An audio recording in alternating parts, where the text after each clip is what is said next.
بسم اللہ الرحمن الرحیم. السلام علیکم. اس لیسن نمبر 36 میں ہم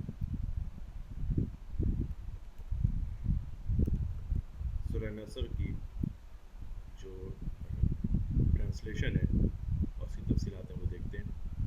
اعوذ باللہ من الشیطان الرجیم. بسم اللہ الرحمن الرحیم. اذا جاء نصر اللہ والفتح.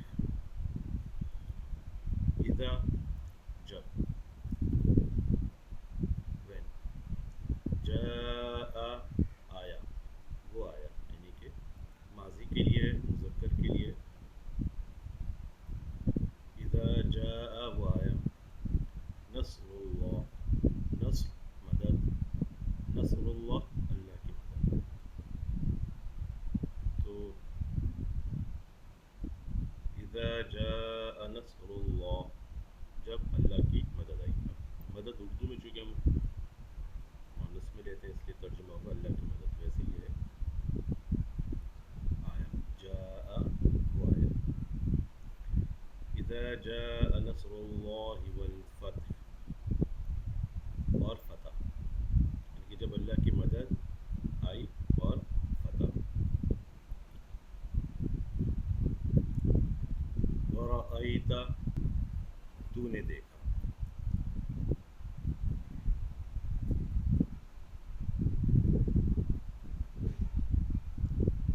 تو ورأیت اور تو نے دیکھا یعنی آپ صلی اللہ علیہ وسلم نے دیکھا. الناس لوگ یدخلون داخل ہوتے ہیں وہ سب داخل ہوتے ہیں. یدخلون وہ سب داخل ہوتے ہیں. فی میں دین دین جیسا اردو میں بھی استعمال کرتے ہیں ریلیجن دین دین اللہ اللہ کا دین.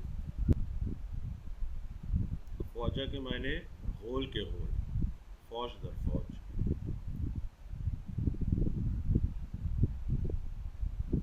تو اس کے معنی میں ورأیت الناس اور تو نے دیکھا الناس لوگوں کو یدخلون داخل ہوتے ہیں فی دین اللہ اللہ کے دین میں افواجا فوج در فوج غول در غول یعنی کہ بہت بڑی تعداد. فسبح ف پس دین ف تو پس سبح تسبیح کرو بحمدی ب کے ساتھ حمد تعریف بحمدی تعریف کے ساتھ ربی کا تیرا رب تیرے رب کی یا اپنے رب کی. واستغفر تو استغفر ہوں تو اس سے بخشش چاہ معافی مانگ. یہ ہے واحد مذکر غائب.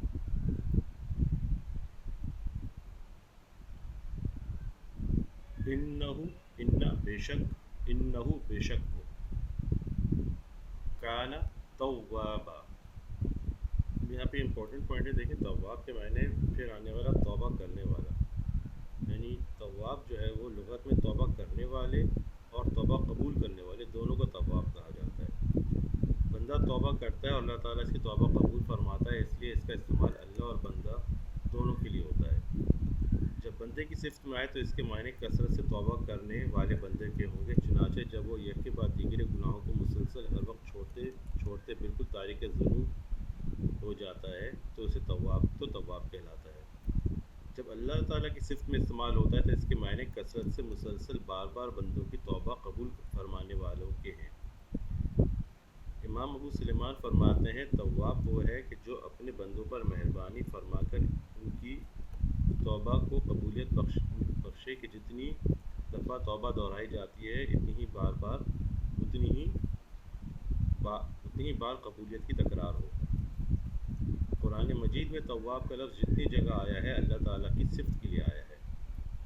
تو اس لیے ویسے تو اس کے دونوں معنی لیکن قرآن حکیم میں اللہ تعالیٰ کی صفت کے طور پہ آیا ہے تو یہاں پہ یہ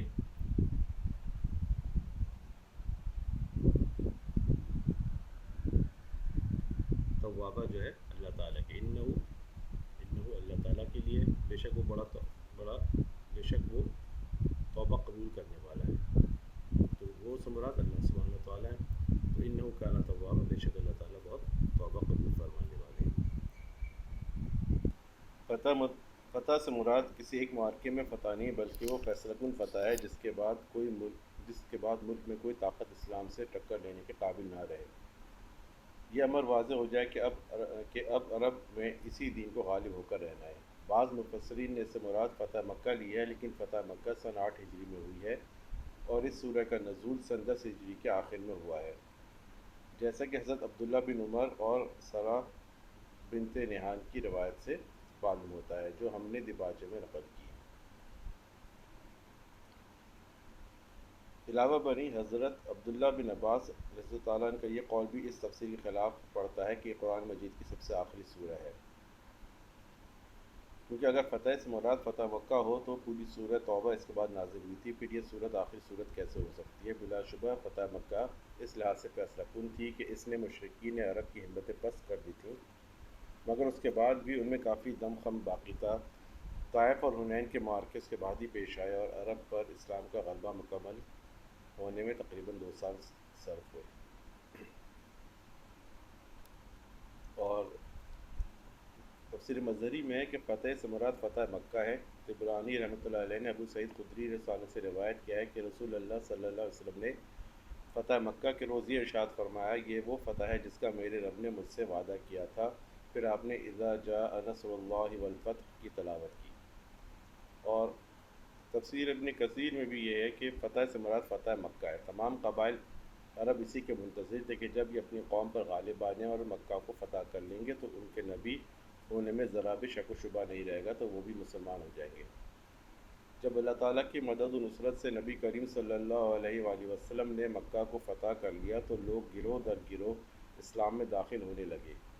ابھی 2 سال پورے بھی نہ گزرے تھے، تمام عرب مسلمان ہو گئے اور تمام قبائل عرب میں اسلام کا جھنڈا لہرانے لگا. حضرت عمر بن سلمہ رضی اللہ عنہ سے مروی ہے کہ جب مکہ فتح ہو گیا تو تمام لوگ حضور صلی اللہ علیہ وسلم کی خدمت میں حاضر ہو کے اسلام قبول کرنے لگے. اکثر قبائل اسی انتظار میں تھے اور وہ کہتے تھے انہیں اور ان کی قوم کو چھوڑ دو، اگر یہ اپنی قوم پر غالب آ گئے تو یہ نبی برحق ہیں. اور تفسیر قرطبی میں ہے جہاں تک فتح کا تعلق ہے اس سے مراد فتح مکہ ہے. یہ حضرت حسن بصری، مجاہد اور دوسرے علماء کا نقطہ نظر ہے. حضرت ابن عباس اور سعید بن جبیر سے مروی ہے اس سے مراد شہروں اور محلات کی فتح ہے. ایک قول یہ کیا گیا ہے اس سے مراد تمام شہروں کی فتح ہے. ایک قول یہ کیا گیا ہے اس سے مراد علوم کی نوازش ہے. یہاں اذا قد کے معنی میں ہے، معنی ہوگا یقیناً جب اللہ کی مدد آ پہنچی، کیونکہ اس صورت کا نزول فتح مکہ کے بعد ہوا. یہ بھی ممکن ہے کہ اس کے معنی ہو جب مدد آئے گی. تو بہرحال ہم نے تھوڑی سی یہ تفصیل دیکھی ہے کہ کیا اختلافات ہیں کہ یہ فتح مکہ کے متعلق ہے یا صرف فتح مکہ کے متعلق نہیں ہے بلکہ دوسری اور فتوحات کے متعلق بھی ہے. تو بہرحال اس میں مفسرین میں اختلاف ہے کہ یہ جو فتح سے مراد یہاں پہ صرف فتح مکہ ہے یا تمام تر جو بعد کی فتوحات ہیں وہ بھی اس میں شامل ہیں. وَرَأَيْتَ النَّاسَ يَدْخُلُونَ فِي دِينِ اللَّهِ أَفْوَاجًا کے متعلق ہے، یعنی وہ زمانہ رخصت ہو جائے جب ایک ایک دو دو کر کے لوگ اسلام میں داخل ہوتے تھے، اور وہ وقت آ جائے جب پورے پورے قبیلے اور بڑے بڑے علاقوں کے باشندے کسی جنگ اور کسی مزاحمت کے بغیر از خود مسلمان ہونے لگیں. یہ کیفیت 9 ہجری کے آغاز سے رونما ہونی شروع ہوئی، جس کی وجہ سے اس سال کو سال وفود کہا جاتا ہے. عرب کے گوشے گوشے سے وفد رسول اللہ صلی اللہ علیہ وسلم کی خدمت میں حاضر ہونے لگے اور اسلام قبول کر کے آپ صلی اللہ علیہ وسلم کے دست مبارک پر بیعت کرنے لگے، یہاں تک کہ 10 ہجری میں جب حضور صلی اللہ علیہ وسلم حجۃ الوداع کے لیے تشریف لے گئے، اس وقت پورا عرب اسلام کے زیر نگی ہو چکا تھا اور اس میں کوئی مشرک باقی نہ رہا تھا.